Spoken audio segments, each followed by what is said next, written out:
कुलकर्णी सराफ, एक बड़ी खबर, चीन का पाकिस्तान से किनारा, भारत भी हमारा पड़ोसी है। चीन ये कह रहा है, देखिए आतंक को अब कौन साथ देगा, हम आतंकवाद का विरोध करते हैं, चीन ने साफ कर दिया है। तो जिन चीनी एयर डिफेंस सिस्टम के बल पर पाकिस्तान कूद रहा था, वो डिफेंस सिस्टम तो फेल हो गया और अब चीन भी कह रहा है कि भाई हम आतंकवाद का विरोध करते हैं, इस आतंक में हम पाकिस्तान के साथ नहीं है, पाकिस्तान से किनारा कर लिया। कर्नल उत्कर्ष, ये ऊपर का है, सुपरफिशियल स्टेटमेंट दिखाने के लिए किया गया है। चीन और पाकिस्तान बहुत ज़्यादा डीपली रिलेटेड हैं, इन्वॉल्व हैं, ऐसा नहीं हो सकता। चीन पाकिस्तान के खिलाफ किनारा और किसी देश के लिए कर सकता है, लेकिन अगर भारत उसमें इन्वॉल्व है और भारत का नुकसान हो रहा है तो चीन कभी उससे किनारा नहीं करेगा। बिल्कुल, तो देखिए कर्नल उत्कर्ष का यही मानना है कि ये किनारा नहीं करेगा चीन सिर्फ ये दिखा रहा है, ये बोल रहा है, लेकिन अगर कोई और देश इन्वॉल्व होता तो हो सकता है कि चीन इसके लिए कुछ बोलता भी, लेकिन क्योंकि बात भारत की है और भारत का बढ़ता कद, भारत की बढ़ती शक्ति इन देशों को रास नहीं आती है। और देखिए बड़ी खबर लगातार एक के बाद एक सामने आ रही है, वो हम आपको बता रहे हैं, जहां पाकिस्तान में कैसे खलबली मची है, लोग भाग रहे हैं, ट्रकों पर सामान लाद कर भाग रहे हैं।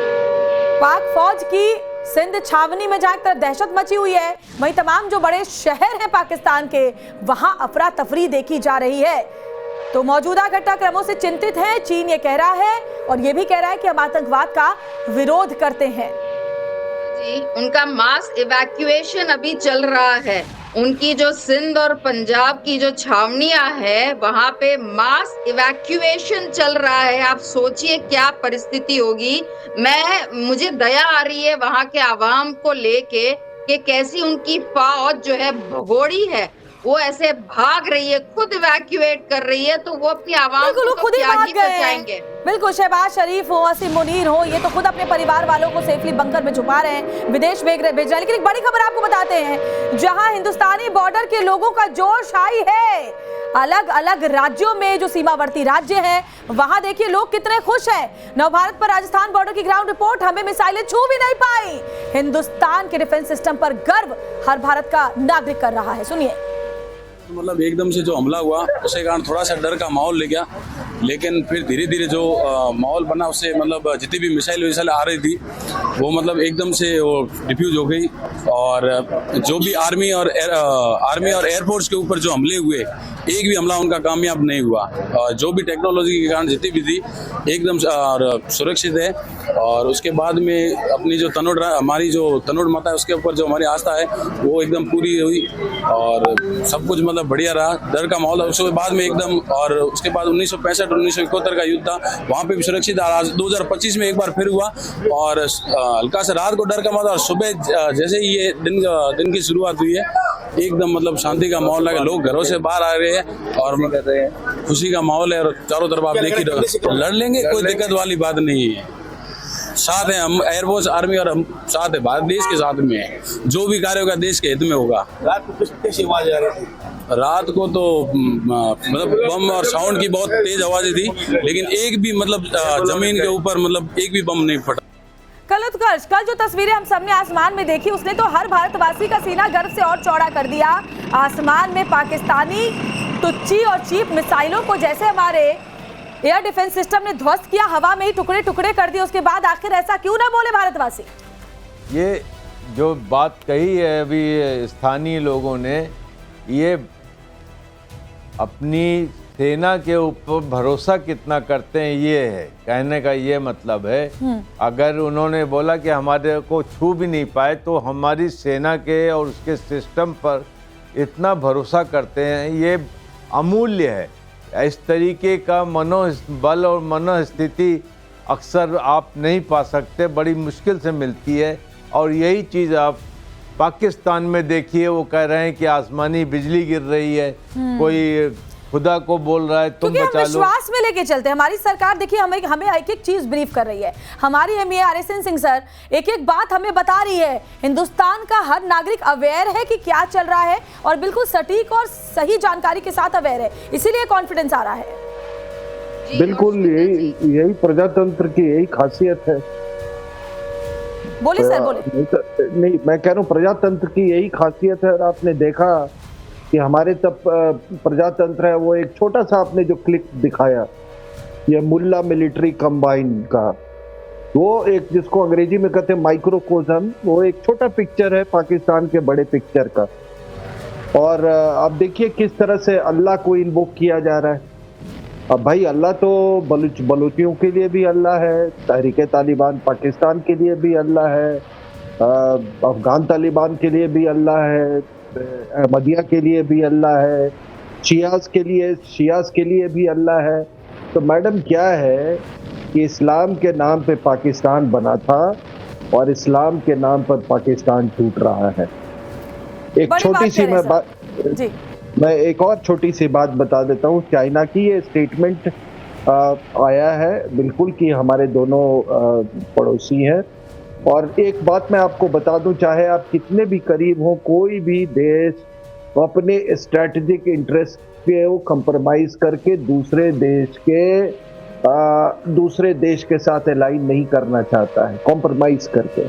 यहाँ तो बहुत बड़ा सवाल है madam, China Pakistan economic corridor का सवाल है। बिल्कुल जो हालात जो है बदले हुए हैं, जियोपॉलिटिकल हालात, वो टैरिफ वॉर चल रहा है।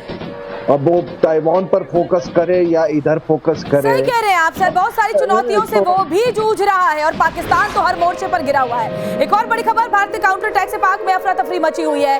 कैंट इलाकों से हथियारों को बताया जा रहा है कि शिफ्ट कर दिया गया है और बताया ये भी जा रहा है कि अपने गोला बारूद को लेकर अंडरग्राउंड जा रहा है पाकिस्तान। डिफेंस सिस्टम की नाकामी के बाद अब पाकिस्तान की कोशिश यही है कि जो भी बचा खुचा उनके पास हथियार है, गोला बारूद है, उन्हें शिफ्ट किया जाए। क्योंकि देखिए जैसे कि कैप्टन मीरा हम बात करें, 4 दिन का सामान था उनके पास, सैन्य सामान 2 दिन हो चुके, 2 दिन का बाकी है। डिफेंस सिस्टम काम कर नहीं रहा, पाकिस्तान करे तो करे क्या? अरे श्वेता जी, ये अंडरग्राउंड लेके जाके करेंगे भी क्या? क्या इन्होंने देखा नहीं कि मुरीद के और बहावलपुर में जब हमारी स्कैल्प और हैमर मिसाइल्स गिरी तो उन्होंने 20-20 फुट ऊंडे गहरे बिल्कुल ऐसे खड्डे कर दिए थे कि उनके कंक्रीट भी जो है उनको बचा नहीं पाए थे। तो अंडरग्राउंड जाने का भी उनके पास फायदा नहीं है। उनको पता नहीं है कि भारत की, अब तक तो पता चल जाना चाहिए कि भारत की क्षमता क्या है। और साथ में ये तो ऑन ग्राउंड की क्षमता हम हमारे सेना की मैं बता रही हूँ, लेकिन जो हमारे डिप्लोमेटिक क्षमता है, आप सोचिए कितनी बड़ी बात है कि जब जेडी वैंस यूएस के वाइस प्रेसिडेंट ये कह देते हैं कि ये भारत पाकिस्तान का आपस का मामला है, हमारा नन ऑफ आवर बिजनेस, हम इसके बीच में नहीं पड़ेंगे। और दूसरी चीज, जब निकी हेली ये चीज कहती है, निकी हेली जो है यूएन में यूएस की प्रीवियस एम्बेसडर रही हुई है, और वो ये कह रही है कि Pakistan can not play the victim card. अब वो विक्टिम जो है वो हमेशा रोता है कि मैं विक्टिम, अब वो नहीं कर सकता। ये बिल्कुल जो है पाकिस्तान पूरे विश्व के सामने अब खुला पड़ गया है। कोई भी तरीका, अब कोई विक्टिम कार्ड, कुछ भी उसके सहारे नहीं आ सकता है।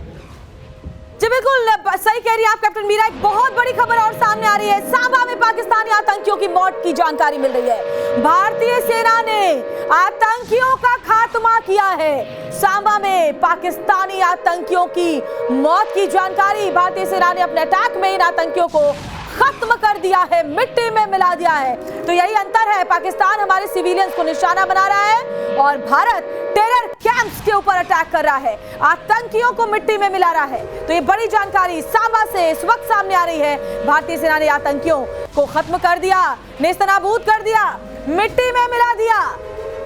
तो अलग अलग जगहों पर जो अटैक भारत की तरफ से जो रिटेलिएशन में किया गया, उसमें ये बड़ी जानकारी इस वक्त निकलकर सामने आ रही है। सांबा में पाकिस्तानी आतंकियों की मौत, भारतीय सेना ने आतंकियों का खात्मा किया है।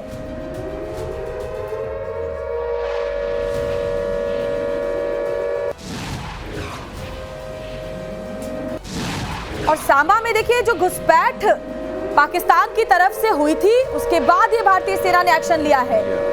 क्योंकि सांबा में पाकिस्तान की तरफ से कोशिश यही की जा रही थी कि घुसपैठ कराई जाए और ये जो 5 पाकिस्तानी आतंकी थे, उनकी कोशिश थी घाटी में दहशत फैलाने की। और अब एक और बड़ी खबर आपको बता रहे हैं, देखिए एक ही रात के अटैक में पाकिस्तान का दिवाला निकल गया है। हालात ये है कि पूरी दुनिया से भीख मांगने में जुटा हुआ है पाकिस्तान। अल्लाह के नाम पर दे दे, खुदा के नाम पर दे दे, पाकिस्तान कटोरा लेकर निकल पड़ा है।